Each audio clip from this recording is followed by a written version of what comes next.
चलिए आज बात करते हैं एक बहुत ही दिलचस्प सवाल पर। आजादी के ठीक बाद भारत ने अपनी आर्थिक किस्मत को, अपनी तकदीर को बिल्कुल जीरो से कैसे डिजाइन किया। आज के विश्लेषण में हम इसी की गहराई में उतरेंगे। सोचिए, ये कितना बड़ा सवाल था। एक बिल्कुल नया देश और चुनौतियां अनगिनत। भारत के सामने यही सवाल मुंह बाए खड़ा था कि आखिर शुरुआत करें तो करें कहां से। तो इस सवाल का भारत का जवाब था इकोनॉमिक प्लानिंग, यानी आर्थिक नियोजन। साल 1951 में पहली पंचवर्षीय योजना के साथ एक बहुत सोची समझी स्ट्रैटेजी की शुरुआत हुई। इसका सीधा सा मकसद था देश के पास जो भी संसाधन है उनका सबसे बेहतर इस्तेमाल करके विकास के लिए एक रास्ता तैयार करना। आइए इस एक लाइन को थोड़ा और समझते हैं। एक आर्किटेक्ट जो एक पूरे राष्ट्र का आर्थिक खाका यानी एक ब्लूप्रिंट तैयार कर रहा है, असल में यही आइडिया हमारे आज के विश्लेषण का केंद्र है। तो फिर सवाल ये उठता है कि इस नेशनल ब्लूप्रिंट के बुनियादी लक्ष्य क्या थे। इसका जो पूरा डिजाइन था वो आखिर किस नींव पर टिका था। देखिए, भारत के विकास की ये पूरी इमारत इन 5 मजबूत स्तंभों पर टिकी थी। पहला और सबसे जरूरी, गरीबी हटाना, ताकि समाज का सबसे कमजोर तबका भी ऊपर उठ सके। दूसरा, इंफ्रास्ट्रक्चर का विकास, मतलब सड़कें, रेलवे, बिजली का जाल बिछाना। तीसरा और चौथा स्तंभ था औद्योगिक और कृषि विकास, जो किसी भी अर्थव्यवस्था की रीढ़ की हड्डी होते हैं। और पांचवा, विकेंद्रीकृत नियोजन। इसका मतलब यह था कि विकास के प्लान सिर्फ दिल्ली के बंद कमरों में ना बने, बल्कि फैसले लेने की ताकत स्थानीय स्तर तक, गांव-गांव तक पहुंचे। ठीक है, तो कागज पर यह ब्लूप्रिंट तो बड़ा शानदार लग रहा था, लेकिन असली सवाल तो यह है कि जमीन पर क्या बदला। इन योजनाओं से देश को हासिल क्या हुआ। और नतीजे वाकई में काफी प्रभावशाली थे। इन्हीं नियोजित नीतियों के दम पर भारत दुनिया की सबसे तेजी से बढ़ती अर्थव्यवस्थाओं में से एक बन गया। मेक इन इंडिया जैसी पहलों ने इंडस्ट्री को एक नया बूस्ट दिया। वहीं दूसरी तरफ सड़कों और रेलवे का एक बहुत बड़ा नेटवर्क तैयार हुआ। इसरो ने अंतरिक्ष में झंडे गाड़े तो जनधन योजना और यूपीआई ने देश के कोने कोने तक बैंकिंग पहुंचा के एक तरह की वित्तीय क्रांति ही कर दी। लेकिन इन सब में एक उपलब्धि शायद सबसे बड़ी थी, और वो थी खाद्य उत्पादन में आत्मनिर्भरता हासिल करना। हरित क्रांति ने यह मुमकिन कर दिखाया। ये एक ऐतिहासिक जीत थी जिसने करोड़ों लोगों के लिए खाने की सुरक्षा पक्की कर दी और हमें अनाज के लिए दूसरे देशों पर निर्भर रहने से आजाद कर दिया। और देखिए, इस योजना का असर सिर्फ इकोनॉमी पर नहीं था, इसने सीधे सीधे लाखों करोड़ों लोगों की जिंदगी को बेहतर बनाया। मनरेगा जैसी योजनाओं से गांवों में रोजगार मिला, गरीबी घटी। सर्व शिक्षा अभियान ने देश की साक्षरता दर को एक जबरदस्त उछाल दिया, और आयुष्मान भारत मिशन ने अच्छी स्वास्थ्य सेवाओं को आम आदमी की पहुंच में ला दिया। लेकिन कहानी का दूसरा पहलू भी देखना जरूरी है। एक संतुलित नजरिया रखने के लिए हमें यह भी समझना होगा कि इन बड़ी बड़ी योजनाओं को लागू करने में क्या मुश्किलें आईं और इनकी आलोचना क्यों हुई। सबसे बड़ी आलोचनाओं में से एक थी लक्ष्य और हकीकत के बीच का फासला। मतलब सपने तो बहुत बड़े देखे गए, लेकिन उन्हें पूरा करने की रफ्तार वो अक्सर सरकारी कामकाज और लाल फीताशाही में कहीं धीमी पड़ जाती थी। इसके अलावा और भी कई चुनौतियां थीं, जैसे भ्रष्टाचार, बदलती हुई दुनिया के साथ कदम से कदम मिलाकर चलने में थोड़ी सुस्ती, और अमीर और गरीब राज्यों के बीच का फासला जो कम होने का नाम ही नहीं ले रहा था। इन सब चीजों से ये साफ हो गया था कि अब सुधार और लचीलेपन की जरूरत है। और यहीं से कहानी एक बहुत ही दिलचस्प मोड़ लेती है। ये जो योजना थी, ये कोई पत्थर की लकीर नहीं थी। ये तो एक जीता जागता दस्तावेज था जिसे समय के साथ बदलने के लिए ही डिजाइन किया गया था। इसी को कहते हैं लचीला नियोजन, फ्लेक्सिबल प्लानिंग। और ये भारत की लंबी प्लानिंग की शायद सबसे बड़ी ताकतों में से एक रही है। नई चुनौतियों को पहचानना और उनसे निपटने के लिए अपनी स्ट्रैटेजी को तुरंत बदलने की काबिलियत। तो ये समझना बहुत जरूरी है कि भारत में आर्थिक नियोजन कोई एक बार का काम नहीं था जो खत्म हो गया। ये तो एक लगातार चलने वाली प्रक्रिया है, बिल्कुल एक ऐसी इमारत की तरह जिसमें जरूरत के हिसाब से हमेशा कुछ न कुछ नया बनता रहता है, कुछ सुधारा जाता है। और आखिर में हम घूमकर फिर से उसी आर्किटेक्ट वाले आइडिया पर वापस आते हैं। एक अच्छा आर्किटेक्ट सिर्फ एक मजबूत नींव नहीं बनाता, वो ये भी जानता है कि वक्त के साथ इमारत में जरूरी बदलाव कैसे करने हैं। यही भारतीय नियोजन की असली ताकत है, उसका लचीलापन। तो अब ये सवाल हमारे सामने है, जैसे जैसे भारत अपनी ये इमारत और ऊंची बनाता जा रहा है, उसकी आर्थिक रूपरेखा का, उसके इकोनॉमिक ब्लूप्रिंट का अगला चैप्टर क्या होना चाहिए। ये एक ऐसा सवाल है जो हमें भविष्य के बारे में सोचने पर मजबूर करता है। तो इस पूरी कहानी को हम 6 हिस्सों में समझेंगे, और हर हिस्सा भारत की इकोनॉमिक जर्नी का एक नया पन्ना खोलेगा। तो सबसे पहला सवाल, आखिर हमें इन योजनाओं की जरूरत ही क्यों पड़ी। जरा उस दौर में चलिए। साल था 1947। भारत आजाद था, लेकिन सदियों की गुलामी ने अर्थव्यवस्था को पूरी तरह से तोड़ दिया था। देश को पटरी पर लाने के लिए एक मजबूत रोड मैप की, एक ब्लूप्रिंट की सख्त जरूरत थी। अब ये आर्थिक नियोजन या इकोनॉमिक प्लानिंग है क्या, इसे आप एक देश के बजट की तरह समझ सकते हैं, लेकिन बहुत बहुत बड़े स्केल पर। ये तय करना कि हमारे पास जो भी संसाधन है, जो भी पैसा है, वो कहाँ लगेगा। क्या हमें बांध बनाने चाहिए, या स्कूल, या फिर नए कारखाने लगाने चाहिए, ताकि देश के बड़े बड़े लक्ष्य पूरे हो सकें। और ये सिर्फ लक्ष्य नहीं थे, ये एक नए भारत के लिए किए गए वादे थे। गरीबी मिटाने का वादा, हर गांव तक सड़कें और बिजली पहुंचाने का वादा, हमारे किसानों को बेहतर तकनीक देने और ये पक्का करने का वादा कि विकास की रोशनी देश के हर कोने तक पहुंचे। तो ये महान प्रयोग शुरू कहां से हुआ? बिल्कुल शुरुआत से, यानी नींव डालने से। चलिए उन शुरुआती योजनाओं के दौर में चलते हैं, जहां पर असल में आधुनिक भारत की बुनियाद रखी जा रही थी। यहाँ देखिए कि सोच कैसे धीरे धीरे बदली। पहली योजना का पूरा फोकस खेती पर था। जाहिर है, सबसे पहले देश का पेट भरना जरूरी था। फिर दूसरी योजना के साथ सपना और बड़ा हुआ। अब हमें बड़े बड़े स्टील प्लांट और उद्योग बनाने थे। हर अगली योजना पिछली योजना के अनुभव से सीखकर एक नई चुनौती के लिए तैयार हो रही थी। लेकिन समय के साथ दुनिया बदल रही थी और भारत को भी बदलना था। अगले दौर में हमारी योजनाओं ने खुद को नई सच्चाइयों के हिसाब से ढाला, और इसी दौर में देश के कुछ सबसे बड़े इकोनॉमिक रिफॉर्म्स हुए। और फिर आया एक ऐसा नारा जो पूरे देश में गूंज उठा, गरीबी हटाओ। ये सिर्फ एक नारा नहीं था, ये सोच में एक बहुत बड़ा बदलाव था। इसने सोशल वेलफेयर यानी सामाजिक कल्याण को भारत के विकास की कहानी के बिल्कुल सेंटर में ला खड़ा किया। ये दौर था आधुनिकीकरण और आत्मनिर्भरता का। लेकिन असली गेम चेंजर साबित हुई 8वीं योजना। 1990 के दशक में भारत ने अपनी अर्थव्यवस्था को दुनिया के लिए खोल दिया। लिबरलाइजेशन की एक ऐसी लहर आई जिसने देश का भविष्य हमेशा के लिए बदल दिया। अब आते हैं 21वीं सदी में। यहाँ पर चुनौतियां एकदम अलग थीं। अब सवाल सिर्फ विकास का नहीं था, बल्कि ये था कि विकास किस तरह का हो। योजनाओं को अब ये सोचना था कि ये ग्रोथ सस्टेनेबल कैसे हो और इस दौड़ में कोई भी पीछे ना छूट जाए। आपने इंक्लूसिव ग्रोथ या समावेशी विकास शब्द तो बहुत सुना होगा, है ना? आखिर इसका मतलब क्या है?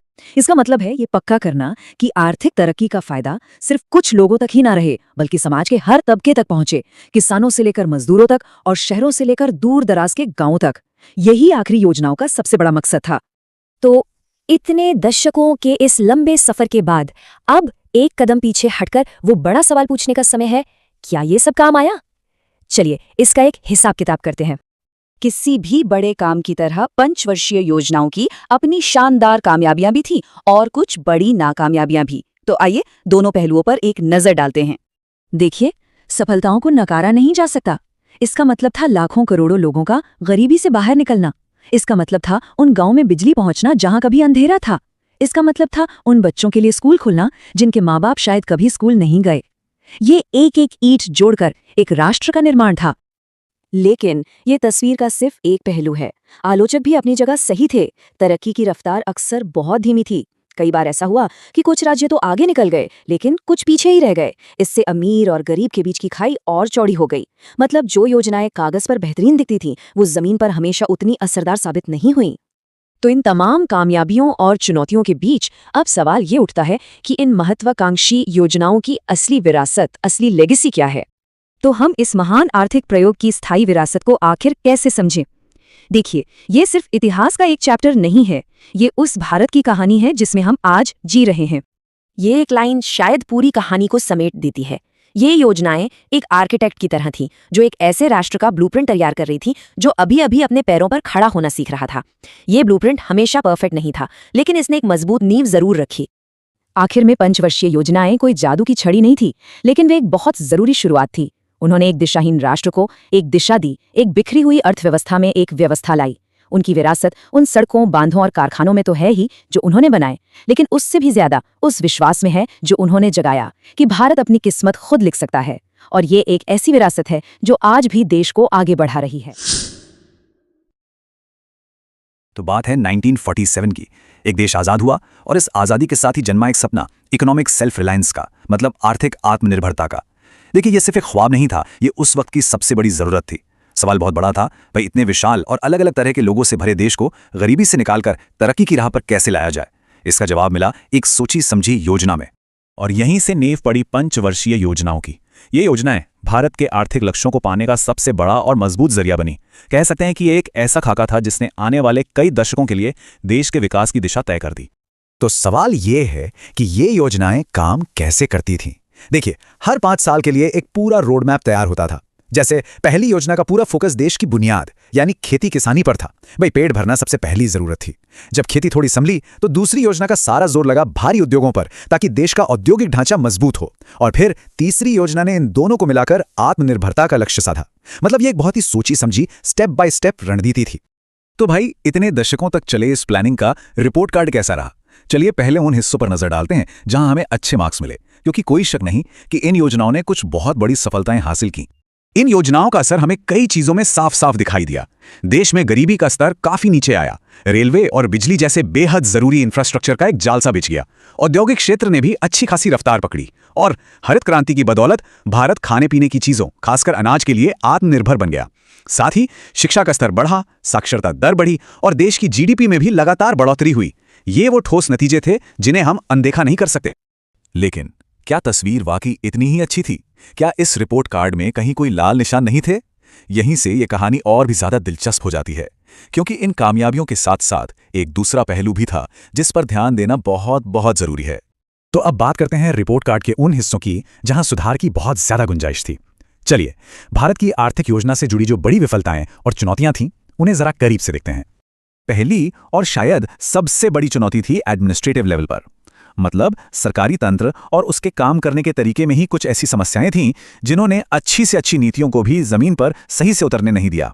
सबसे पहले तो नौकरशाही की देरी और लाल फीताशाही एक बहुत बड़ी रुकावट बन गई। 1991 से पहले का लाइसेंस राज तो इसका सबसे बड़ा उदाहरण है, जहां हर छोटे मोटे काम के लिए सरकारी इजाजत चाहिए होती थी, और इसने प्राइवेट सेक्टर का तो जैसे गला ही घोंट दिया था। फिर नीतियां तो अच्छी बनी, लेकिन भ्रष्टाचार और खराब इंप्लीमेंटेशन ने उनका असर ही खत्म कर दिया। जैसे पब्लिक डिस्ट्रीब्यूशन सिस्टम यानी पीडीएस, जिससे गरीबों को अनाज मिलता है, उसमें चोरी और बर्बादी की शिकायतें हमेशा से रही हैं। और ऊपर से एयर इंडिया और बीएसएनएल जैसे घाटे में चल रहे सरकारी कंपनियों पर हमारी जरूरत से ज्यादा निर्भरता देश के खजाने पर एक बहुत बड़ा बोझ बन गई। अब आते हैं दूसरी बड़ी चुनौती पर। यह जुड़ी थी हमारी आर्थिक रणनीति और उसके स्ट्रक्चर से। यहां मसला सिर्फ योजनाओं को लागू करने का नहीं था, बल्कि खुद योजनाओं की सोच में भी कुछ कमियां थीं।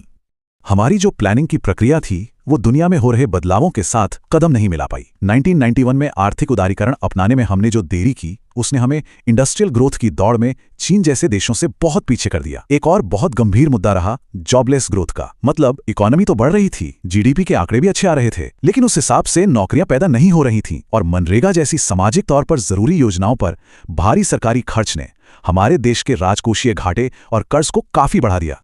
हमारी तीसरी बड़ी चुनौती थी सामाजिक और क्षेत्रीय असमानता। इसका सीधा सा मतलब यह है कि विकास का जो फायदा था वो देश के हर नागरिक और हर कोने तक बराबर नहीं पहुंचा। एक खाई सी बन गई। ये असमानता तब एकदम साफ दिखती है जब हम विकसित दक्षिणी राज्यों की तुलना बीमारू राज्यों से करते हैं। ये शब्द बिहार, मध्य प्रदेश, राजस्थान और उत्तर प्रदेश के लिए इस्तेमाल किया जाता था। इन पिछड़े राज्यों में ह्यूमन डेवलपमेंट इंडेक्स यानी HDI काफी कम रहा, और वे इन्वेस्टमेंट लाने में भी हमेशा जूझते रहे। ये दिखाता है कि विकास एक जैसा नहीं हुआ। इसी तरह शहरी और ग्रामीण भारत के बीच की खाई भी बहुत गहरी है, और ये आज भी है। विकेंद्रीकरण की चाहे जितनी भी कोशिशें हुई, विकास आज भी काफी हद तक बड़े शहरों तक ही सिमटा हुआ है। स्मार्ट सिटीज मिशन ने महानगरों की सूरत जरूर बदली है, लेकिन छोटे शहर और गांव आज भी बुनियादी सुविधाओं के लिए संघर्ष कर रहे हैं। और हमारी चौथी और आखिरी चुनौती जुड़ी है कुछ बहुत ही अहम सेक्टर्स से, जैसे खेती और इंफ्रास्ट्रक्चर। इन सेक्टर्स में जो रुकावटें थीं, उन्होंने देश की तरक्की की रफ्तार को बार बार धीमा किया। कृषि सुधारों की रफ्तार हमेशा से ही बहुत धीमी रही है। छोटी छोटी जमीनें और कम पैदावार जैसी समस्याएं आज भी किसानों के लिए एक बहुत बड़ी चुनौती हैं। वहीं दूसरी तरफ जमीन अधिग्रहण जैसे मुश्किल मुद्दों की वजह से बड़े बड़े इंफ्रास्ट्रक्चर प्रोजेक्ट्स सालों तक अटके रहते हैं। इसका एक ताज़ा उदाहरण मुंबई अहमदाबाद बुलेट ट्रेन परियोजना है, जो जमीन से जुड़े विवादों के कारण लगातार देरी का सामना कर रही है। तो इन सभी सफलताओं और नाकामियों को एक साथ देखने के बाद हम भविष्य के लिए क्या सबक सीख सकते हैं? भारत की इस लंबी कहानी में आर्थिक नियोजन की विरासत का असल मतलब क्या है? एक लाइन है जो शायद पूरी कहानी का सार बता देती है। भारत की प्रगति के इस विशाल खाके में आर्थिक नियोजन एक वास्तुकार, एक आर्किटेक्ट की तरह खड़ा है। चाहे अच्छा हो या बुरा, इसी प्लानिंग ने आधुनिक भारत की नींव रखी है। इसने देश को एक दिशा दी और चुनौतियों से लड़ने का एक ढांचा भी तैयार किया। तो 21वीं सदी में एक स्मार्ट इकोनॉमिक प्लान आखिर दिखता कैसा है? अब बात सिर्फ 5 साल के टारगेट सेट करने की नहीं है। आइए उन मॉडर्न स्ट्रेटजीज को समझते हैं जो भविष्य का रास्ता दिखाती हैं। पहली और सबसे जरूरी रणनीति है डेटा का इस्तेमाल। मतलब अंदाजे से नहीं, बल्कि पक्के डेटा के आधार पर नीतियां बनाना। मिसाल के तौर पर डेटा हमें ये बता सकता है कि किस जिले को शिक्षा में सबसे ज्यादा निवेश की जरूरत है, बजाय इसके कि हम हर जगह बराबर पैसा लगा दें। इससे संसाधनों का सही और सटीक इस्तेमाल होता है। दूसरी रणनीति विकेंद्रीकरण सीधे सीधे पुरानी योजनाओं की सबसे बड़ी कमी को दूर करती है। दिल्ली में बैठकर पूरे देश के लिए प्लान बनाने के बजाय राज्यों और स्थानीय सरकारों को ताकत दी जाए ताकि वो अपनी जमीनी हकीकत के हिसाब से योजनाएं बना सकें। इससे न सिर्फ प्लान ज्यादा असरदार होते हैं बल्कि लोकल लेवल पर लोगों का जुड़ाव भी बढ़ता है। तीसरी रणनीति है मजबूत मॉनिटरिंग। इसे आप एक कार के डैशबोर्ड की तरह सोचिए।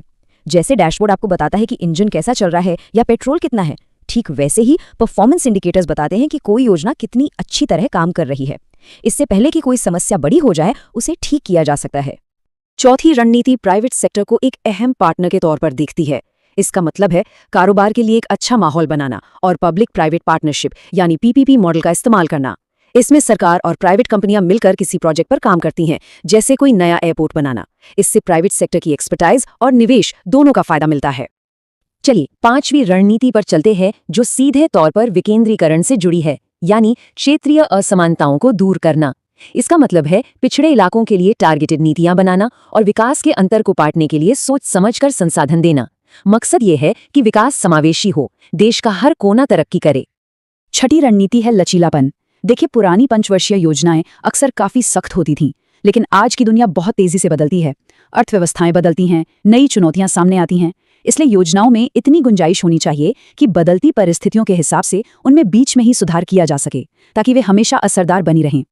और आखिर में सातवीं और शायद सबसे जरूरी रणनीति कैपेसिटी बिल्डिंग। इसका सीधा सा मतलब है सरकारी अधिकारियों की ट्रेनिंग और स्किल डेवलपमेंट में निवेश करना। क्योंकि देखिए, प्लान कितने भी अच्छे क्यों ना हो, अगर उन्हें लागू करने वाले लोग ही कुशल नहीं होंगे तो सारी मेहनत बेकार है। तो ये 7 रणनीतियां मिलकर भारत के भविष्य के लिए एक नया, ज्यादा फ्लेक्सिबल और असरदार आर्थिक खाका तैयार करती हैं। ये पंचवर्षीय योजनाओं के सख्त ढांचे से एक बहुत बड़ा और जरूरी बदलाव है। और ये बात पूरी कहानी का सार है। भविष्य की कामयाबी इस बात पर निर्भर नहीं करेगी कि हमारा प्लान कितना परफेक्ट है, बल्कि इस बात पर कि हम उसे बदलने और सुधारने के लिए कितने तैयार हैं। असली ताकत इसी लचीलेपन में है। तो हम इस विश्लेषण को इसी सवाल के साथ खत्म करते हैं। जैसे जैसे भारत आगे बढ़ रहा है, वो कौन सा नया ब्लूप्रिंट होगा जो इसके विकास की अगली कहानी लिखेगा? ये एक ऐसा सवाल है जो आने वाले समय में भारत के भविष्य को तय करेगा। इस पड़ताल में हमारे साथ शामिल होने के लिए बहुत बहुत धन्यवाद।